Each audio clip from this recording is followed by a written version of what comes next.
प्रिय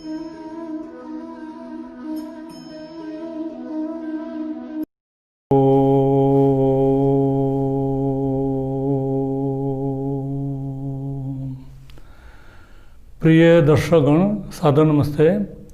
आज हम मंत्र चालीसा के 17वें मंत्र पर विचार करेंगे। मंत्र है ओम सैनो बंधुर्जनिता स विधाता धामानि वेद भुवनानि विश्वा यत्र देवामृतम आंशानास्तृतीय धामन अधरियंत।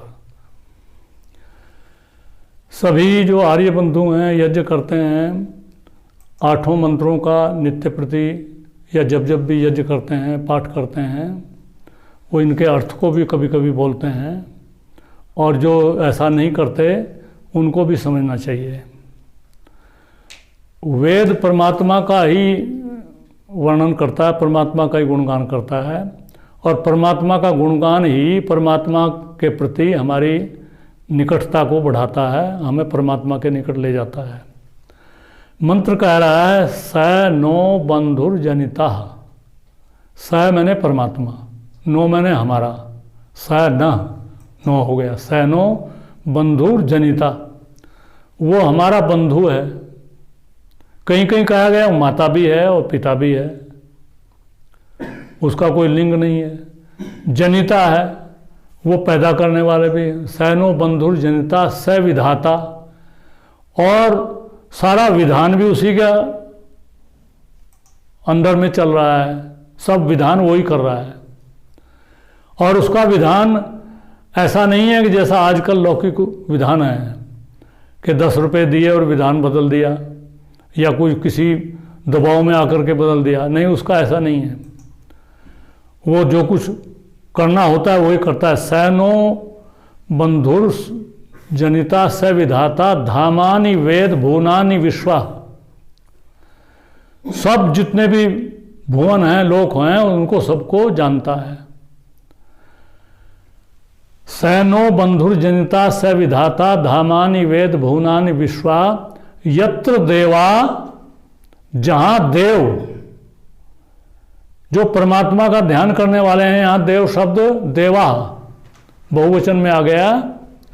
जो विद्वान लोग हैं, अमृतम आनशाना, 2 शब्द हो गए, अमृतम आनशाना, अमृत को जाकर के, पहुंच करके। यत्र देवा अमृतम आनशाना तृतीय धामन अधैर्यंत। 3 नित्य अनादि तत्व हैं, जीव यानी हमारी आत्माएं, प्रकृति जो सारा मसाला संसार बनाता है, और परमात्मा। तो ये जीव और प्रकृति तो हैं ही, जीव तो हम हैं ही, और प्रकृति में हम रह रहे हैं, हमारा शरीर भी प्रकृति का है। तो तीसरा जो धाम है, जो यद्यपि हमारे अंदर बाहर रहता है लेकिन हम उससे अनजान रहते हैं, वो तीसरा धाम, तीसरा जो स्थान है और तीसरा जो तत्व है वो परमात्मा है। तृतीय धामन अधैर्यंत, मैंने उसमें रमण करते हैं, उसमें विचरते हैं, और उसमें ही लीन हो जाते हैं। ऐसा जब जीव मुक्त हो जाता है, अब मुक्ति जिसको बोलते हैं, मोक्ष बोलते हैं, जब मुक्ति में पहुंच जाता है तो उस समय ये जो भौतिक शरीर है, सूक्ष्म शरीर, और ये जो स्थूल शरीर है, ये छूट जाता है, और परमात्मा के अंदर ही वो विचरण करता है, और परमात्मा के आनंद को देखता है। महर्षि दयानंद जी महाराज तो लिखते हैं कि सृष्टि की पूरी रचना को वो देखता है, और जो दूसरे मुक्त जीव हैं उनसे भी विचार विमर्श करता है। जब वो चाहता है देखना तो वो आँख बन जाता है, जब वो सुनना चाहता है तो कान बन जाता है। तो ऐसा पूरा प्रमाण वेदों में भी है, महर्षि ने भी कहा है।